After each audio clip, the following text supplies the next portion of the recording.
Ингээд засгийн газрын эдийн засгийн өндөрлийг даван туулах бодлогыг бол амжилттай хэрэгжүүлж байна. За 2017 оны эцсийн статистикийн мэдээллээс нэгтгэн үзвэл эдийн засгийн өсөлт 2016 оны 8 сард гасах 1.6% болж унжсэн бол 2017 оны эцсийн байдлаар 5.1% болж өслөө. Нэгдсэн төсвийн тэнцвэржүүлсэн алдагдал 2016 оны дүнгээр 18% байсан. За оны 2017 оны төсвийн төлөвлөгөөнд 9.5% алдагдaltaй төсвийг баталсан. Гэвч хэрэгжилтийн үр дүнд тэнцвэржүүлсэн төсвийн тэнцлийн алдагдал дотоодын нийтлүү төлөвлөгөөний 6.4% болж буурлаа. За 5%-ийг бол одоо зохистой хэмжээ гэж үздэг бол төсвийн сахилга хариуцлагыг сайжруулж манай засгийн газар гарснаас хойш одоо энэ төсвийн сахилга төрийн албаны бүх шатны сахилга хариуцлагыг бэхжүүлж ажилласнаар төсвийн алдагдал ингэж төлөвлөснөөсөө даруй 3 пунктээр баг буюу 9.5-аас 6.4% болж буурч гэж байлаа.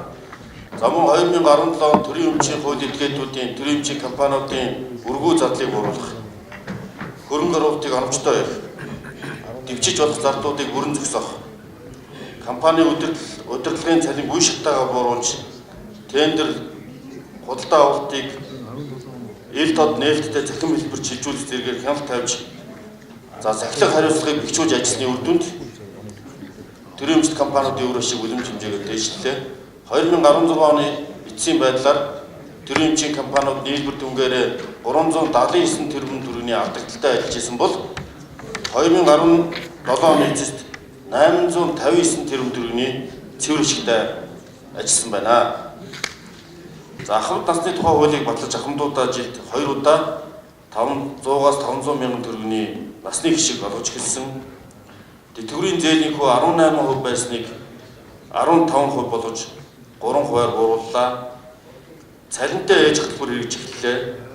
0-оос 3 насны хүүхдэд асарч угаалахад сар бүр 50 мянган төгрөг, 0-оос 18 насны 3 болон түүнээс дээш хүүхдэд хөдөлгөөс эзэгхэд улирал бүр 240 мянган төгрөг олгож байна. За малчдын тэтгэврийн насыг урагшлуулахаар бид хууль баталсан боловч 2018 оны эхний төсөвт бол анх өргөн барьсан төсөвт бол энэ асуудлыг одоо хүчингүй болохоор энэ хуулийг хүчингүй болохоор хойшлуулахар шийдвэрсэн байсан. Энийг олон улсын валютын сантай яриа хэлцээ хийж тэтгэврийн насыг урагшлуулж эрэгтэй малчин 55, эмэгтэй малчин 50 наснда тэтгэврт гарах боломжтой боллоо. За засгийн газраас 2 ээлжээр хичээл, 3 ээлжээр хичээлж байгаа сургуулиудыг 2 ээлжээр шилжүүлэх, хүүхд төрийг цэцэрлэгт хамруулах хөтөлбөрийг хэрэгжүүлж Улаанбаатар хотод ерөнхий боловсролын 34 сургууль 3 ээлжээр хичээж байсан бол 2017 оны жилийн эцсийн байдлаар 20 сургууль болж буураад байна. За 2018 он улсын хэмжээнд улсын төсвийн болон гадаадын бусдгөө тусам зээл өрөнгөөр 99 сургууль, 19 дотор байр 127 цэцэрлэгийг барьж эхэлж байна. Ингэснээр 2019-аас 2020 оны хичээлийн жил эхлэхэд 3 ээлжээр хичээлдэг сургууль байхгүй болж энэ бол бүрэн арилсан байх болно. Засгийн газрын 2016 оны 111 дугаар тогтоолоор боловсролын зээлийн сан байгуулж оюутны хөгжлийн зээлийн журам батлуулан зээл олох үйл ажиллагаа хэрэгжүүлж байна.